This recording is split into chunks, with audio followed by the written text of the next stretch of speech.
aku metu kanca-kancaku mesti giat-giat.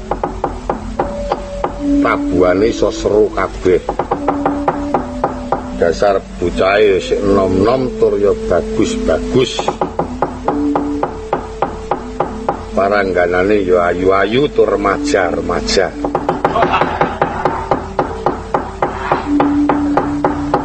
Nembang joget sing rada kepenak, sing bagus ya ben kek bagusi, sing ayu ya ben kek kemayu.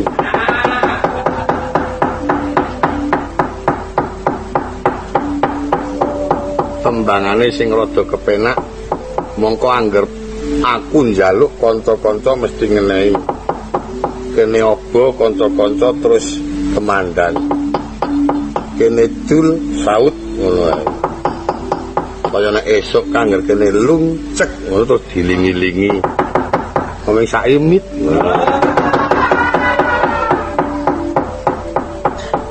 Niki mengke ngebis lho Pak niki.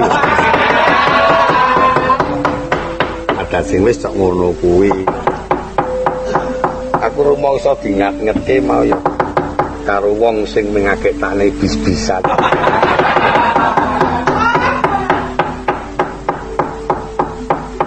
Tembangane sepele ning mesti kepenak. Senengane para ibu-ibu Waranggana. Sore-sore nang latar karo kancane. Rame-rame tatandangan sakarepe. Tante ayo kancang, tante ayo kancang.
Paling tak senengi angger kanca-kanca sing oh yes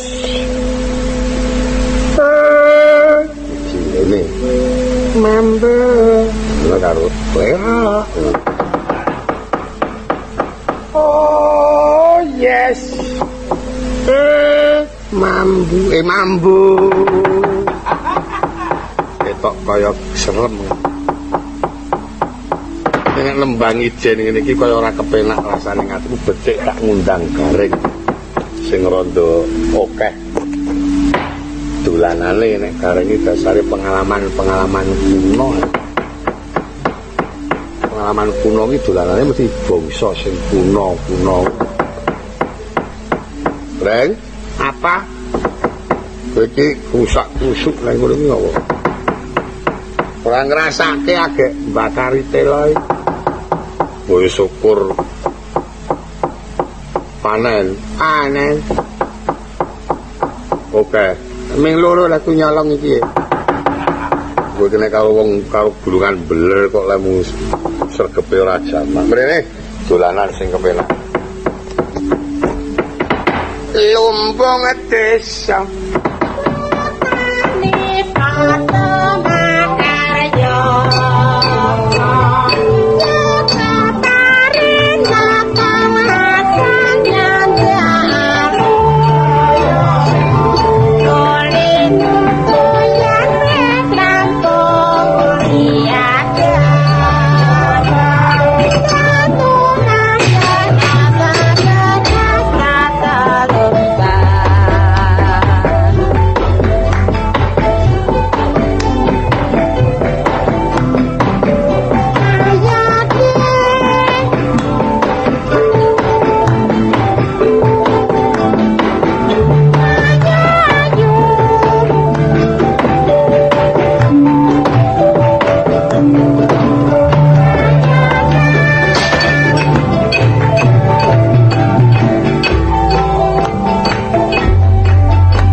ya tak-tok. Iki nembang wis rampung kok ya nyelo-nyelo isih kutak-kutuk. Ora tau gelem nembang dhewe. Senengane ku tok nempil-nempil. Tenimbangane usaha wong ana sing ditempili wae kok. Ya moal nek oleh tempilang ngono ki ra ada. Rada kok murah. Lho tegese iki antane rega jane 300 entuk 120. Pamane dite 150 tak sing 30 iso nggenepi. Saya elek wae. Ambok nembang dhewe. Aku agek ngrekoso nyuwara Pak Teluk. Sebabe guluku kecedhit. Ayo ngono kok lemu nyuwara kok klekek-klekek. Ora ngrasake wingi ming jalanane ming sepele. Mangan kacang. Entek loro, rong gegem, rong tenggok. Jan karung. Ning kok mangkelke ta, Truk. Wong tembangan apik-apik kok dirusu. Nek senajan to ngono ya ora ana alane. Tembang ki arepa tembang siji dienggo wong telu watone kompak. Wis apik. Ya arepa nembang dhewe iki nek ora iso kompak ora apik. Apa nek lumbung desa ngene iki ya kena nggo wong telu kena. Piye? Aku sing lumbung desa. Wis protani padha makarya Bagong. Ayo cono. Aku yukok pari noto tumpang nyanda alu Bagong. Ayo yuk. Aku bareng lutu wis rampung nuliat dan kae. Ayo kan dang tumandang kowe noso beras aneng lumpang di Bagong. Cek. Kowe sagong beres. Lumbung desa pratane padha makarya tek-tok.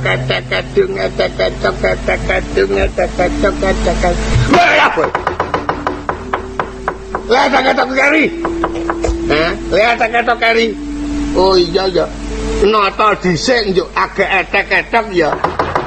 Ha iya wae lah urung ditata tak etek-etek. Tenggang sisan ora. Lumbung desa pratani padha makarya. Ayo nata. Lho. Ayo co.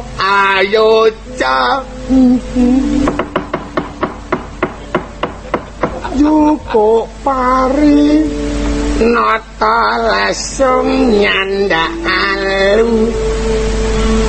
Ayo, nanti lho. Ayo yu. Bareng nutu nek is rampung nuli adang. Ayo yu.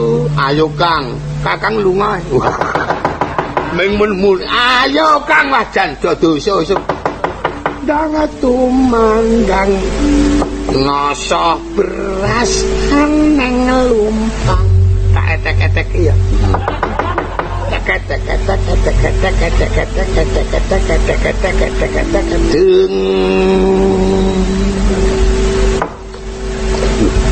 Berarti bodoh kok turu. Kekeselak iki. Bakon iki omongan waton nyiwara ora. Wong kekesel kok njur gletak ora. Iki jenenge tembang siji dinggo wong telu. Ah iya. Ning ya ana eleke ya ana apike. Eleke apike ngene. Apike guyub. Wong siji tembangane wong tembang siji nggo wong telu. Ayo guyub. Ning eleke. Lek teng kruwi. Kok teng kruwi? Ta barang siji dipertelu. Kating kruwil bisa uga engko cok kalah sitok ming setitik. Sing sitok kurang ngembang ngono. Sing sitok ming oleh nggon pinggir. Nganti kaya diluwang diketok-ketok. Iki jenenge ming ngompakake. Kowe tak undang mrene kejaba. Aku ajak seneng-seneng. Ya perlu aku arep takon karo kowe. Takon apa, Kang? Takon sejarah. Sejarah apa? Aku sak lawase urip burung tau krungu kabar ratu sing pinunjul ngapa-apa mrodul ngakar sing sak lawase ora tau kalah. Ning aku ngerti ning urung tau weruh. Yah, ana ngerti kok urung tau weruh. Arep kaya ngapa sing jenenge wong menang kudu njur kalah. Wong kuwi ora jek gilir gemanti kaya dene nyokro manggilingan. Ning ana reng sing sak lawase urip ora tau kalah. Ratu ngendi? Ratu saka negara menangan Prabu Digdaya. Wis sing ngalahke sapa wis jare? Wis sing ngalahke satriya saka negara kalahan ora Raden Rawani perang. Ono geluta karo awakmu dhewe. Kuwi jenenge ora metu dongeng. Ora nganggo taleran tanpa pakem. Jan ora pakem kuwi. Kali urang.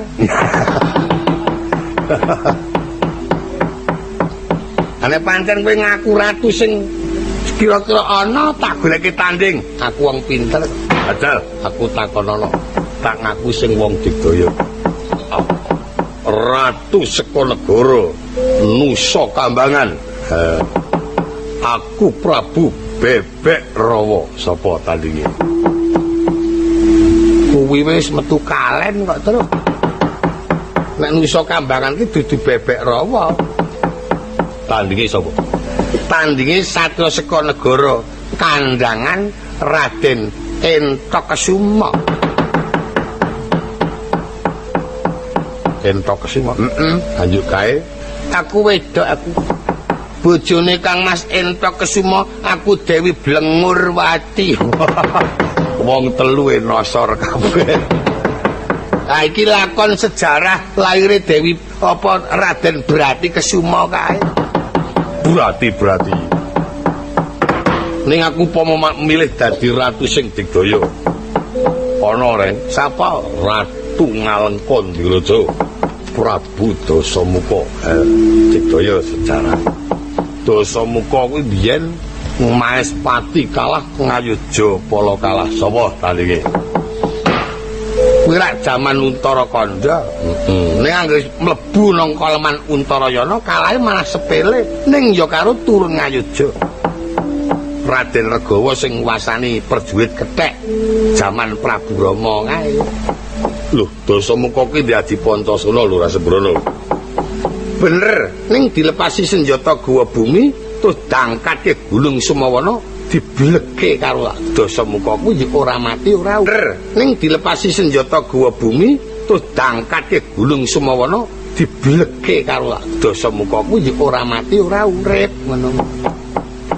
Aku Prabu Rama. Hak sengganane iki. Heeh, wis anu man aku. Mengko. Urung-urung mak cuwit. Woi, iya mah dadine wong ngrekoso. Ha wong ra mati ra urip. Aku nek milih wong menangan milih dadian Prabu Rama kuwi reng. Sing ora iso kalah karo Dasamuka tur dasar kuwi wis senu. Bener menang karo Dasamuka ning njur manunggaling rasa Prabu Rama kalahe karo Sinuwun Ndarawati Bathara Kresna. Oh, ya kalah. Klebu kalah. Lah wong manjalma. Manitis. Oh. Yuk lesemana nang Janaka. Jan iya kok. Jan Rama nang Kresna, nek lemesana nang Janaka. Lesemana, lemesana. Lesemana. Lah ya kuwi lelesana.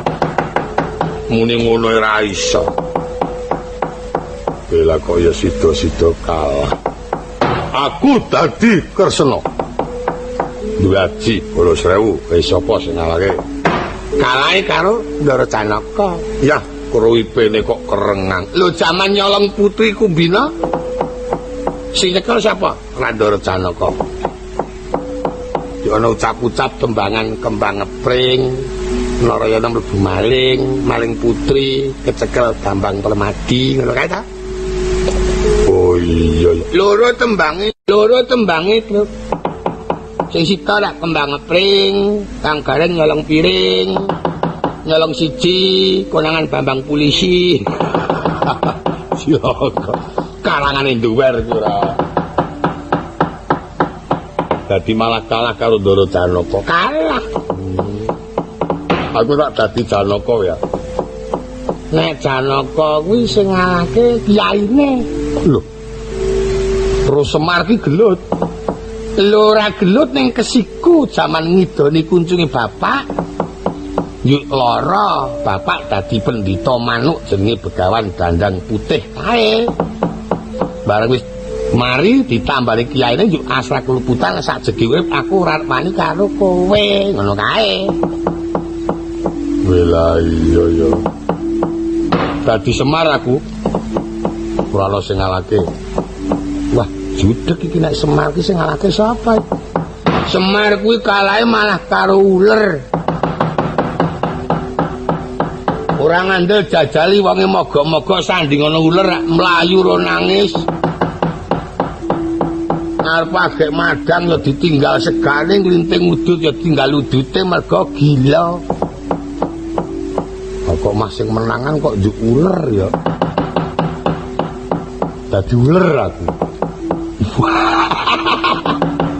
Lu menang lu Semar kok. Uler kuwi sing ngalahke anakku, Tru.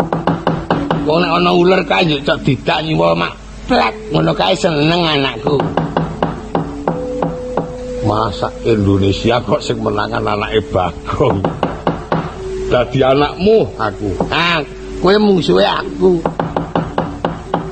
Anakku nek karo aku wedi wong nek tak liling cok mecicil-mecicil.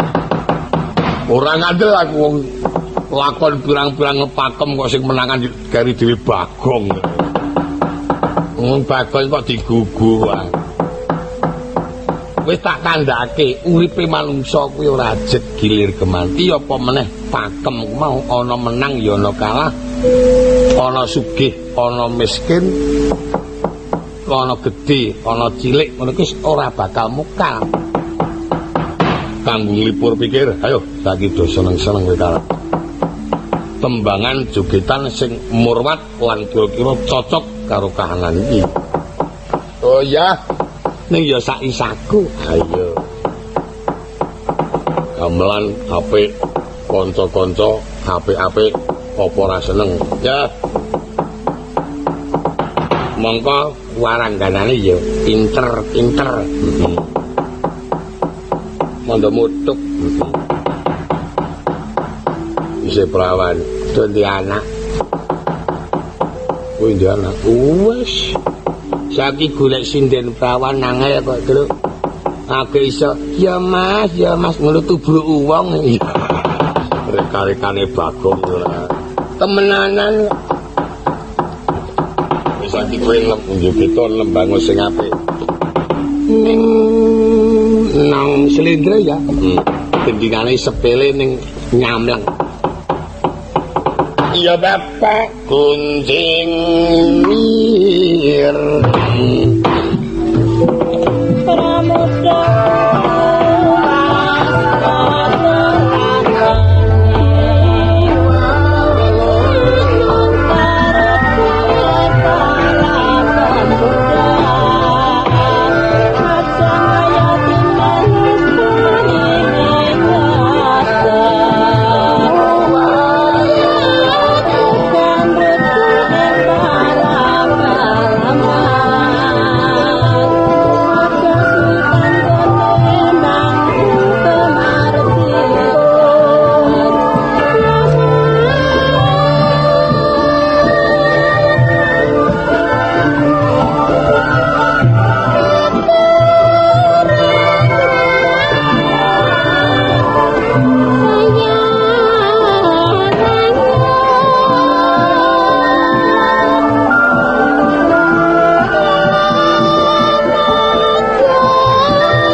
Sutrisno Budaya tasih panjenengan midhangetaken giaran inggih purwa lumantar channel Perang Bharatayuda.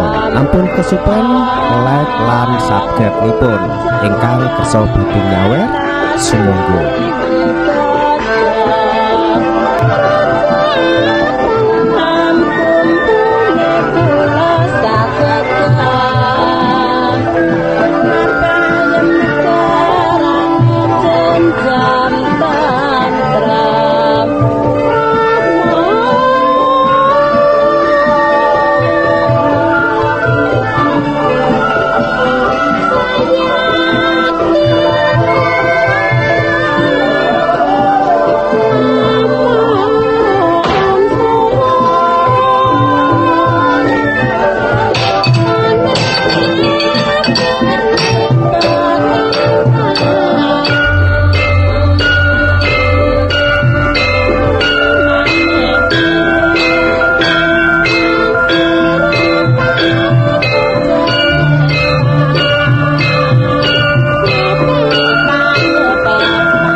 Gunjing miring. Gunjing miring. rumangsa kuntas kepinu kok yo ngrunjal. Iki jenenge disesekake.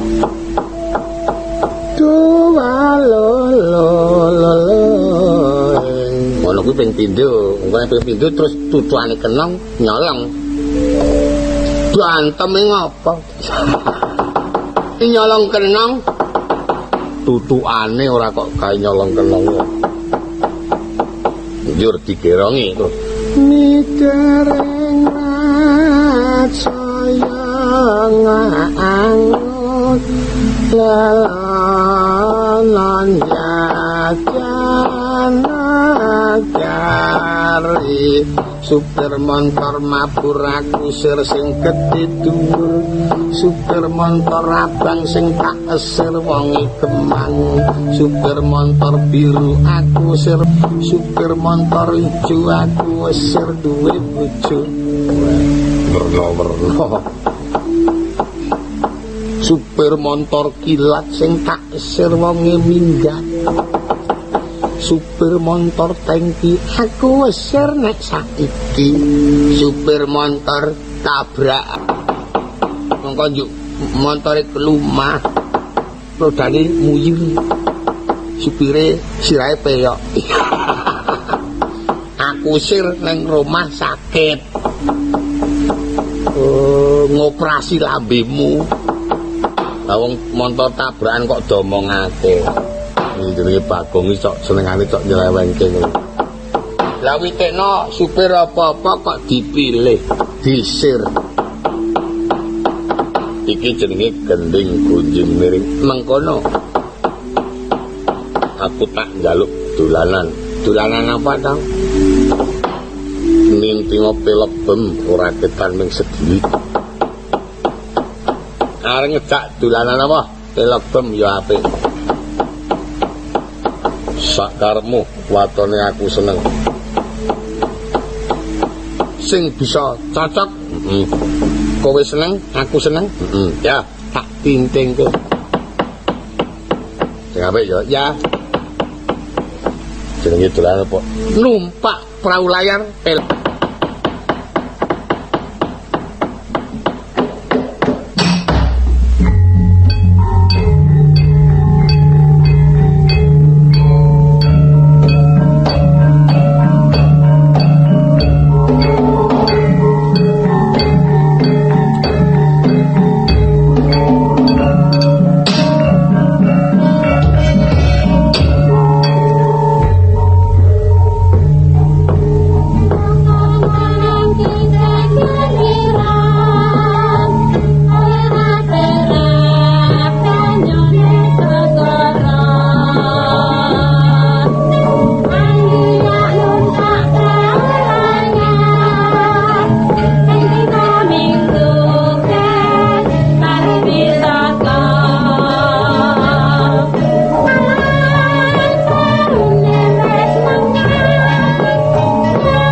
sepele ning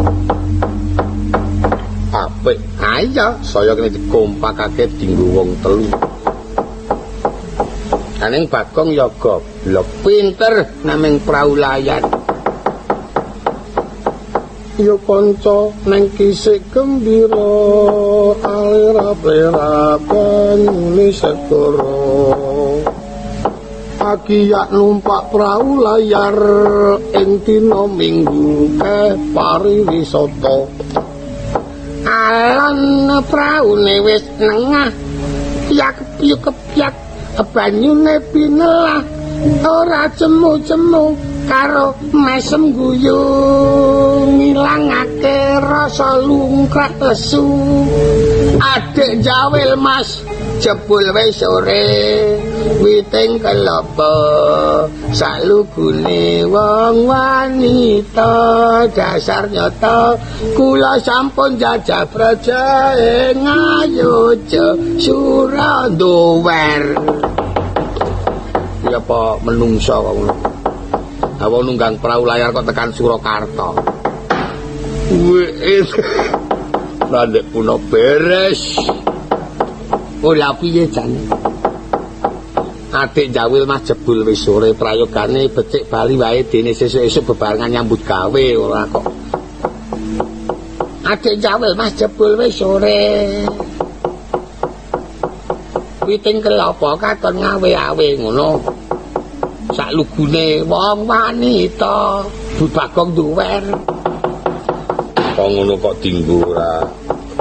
Karep dolanan apa-apa nek karo Bagong mesti ora dadi. Nek aku sing dolanan apik. Saiki kowe gentenan. Apa tok tembangi apa ora? Mumpung nang pelok gending. Apa jenenge? Lolo gandrung. Apa? Lolo gandrung. Ning gandrunge ora gandrung donya brana, gandrung karo adil makmur. Caca dibawani apa ora bawani nganggo Semarandana Semarangan.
ya mesa nganggo mandek, nganggo.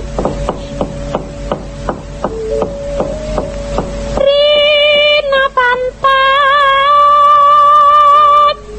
raneng wangi mankan datut lana mintat antuk tugrang manon saidangan kesantaran ngalesko rerencanat kenari pahatin makmur asang kotang otak kerah.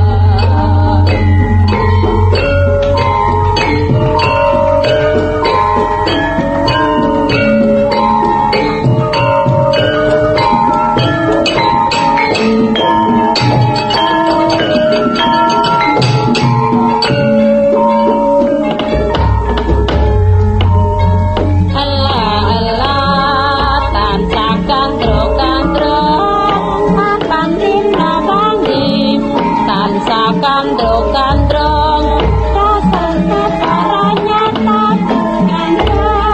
kandro-kandro matine temangguran Ambakno ming tabuang ning kepenak ki mau tabuane kuwi iki jenenge lolo gandrung. Jogete ya apik, ya apik. Mongko dasare Petruk ya nek joget gagah. Tangane dawa kuwi aja semarang. Wong kang ngger pareme kaya Petruk irunge dawa ngono ki wateke nek nembang swara iso lanjut. Nek gulu dawa kuwi napase mesti iso dhuwur iso cendhek. Ayo. Mongko awake dawa kuwi genane jujur tumindake. Tangane dawa genane beler kuwi. Beler. Wong tangane dawa ki ra beler ki arep apa. Mongko wudele ya dawa usura. Kaya wudel barang dilok-lok. Ning gambarake nek biyen ning ngetok randa kokeang.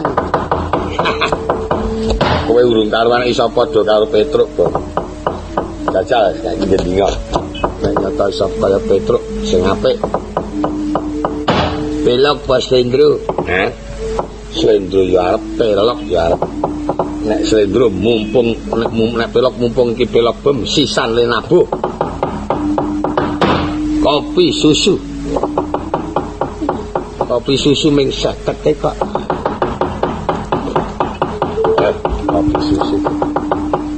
Kopi susu paling enak gulane batu. Kopi susu paling enak gulane batu.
tembangane ya apik, rupakane wah Bagong rada kepeneran. Sing Gula Batu mau piye, Gong? Kopi susu paling enak gulane batu. Kopi susu paling enak gulane batu. Ini hari malam minggu. Mari kita sama bersatu. Bukan sing dasar sindene ya kemayu. Pemerisa pirang-pirang.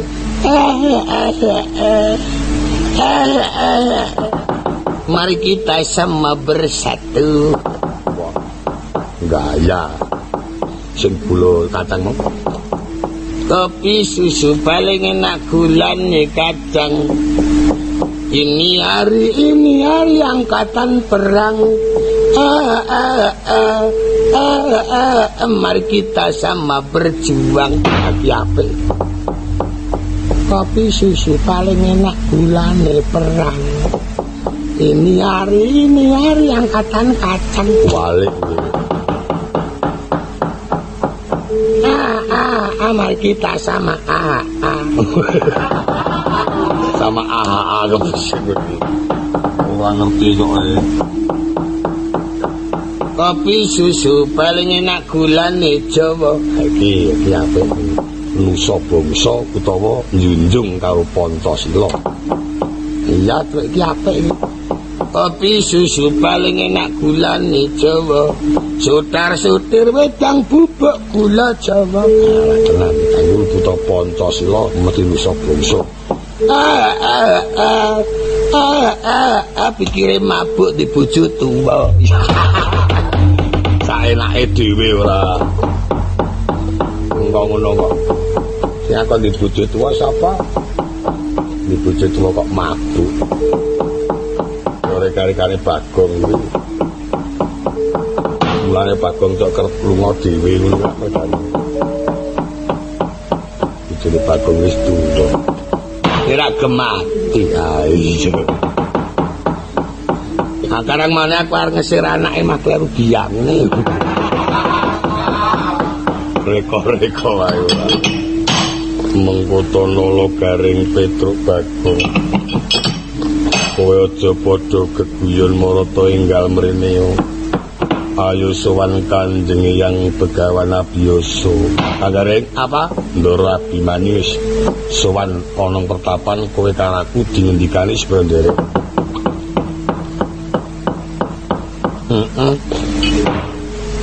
Petro, lho, kowe gek mrene ayo sowan Kanjeng Yang. Monggo. Bagong. Lun. Kowe gek mrene. Empun ta. Iya. Mangkon. Kok kebu. Tak kira-kira Ndoro Abimanyu apa swara Ndoro karo swara kebu kok ora ana bedane.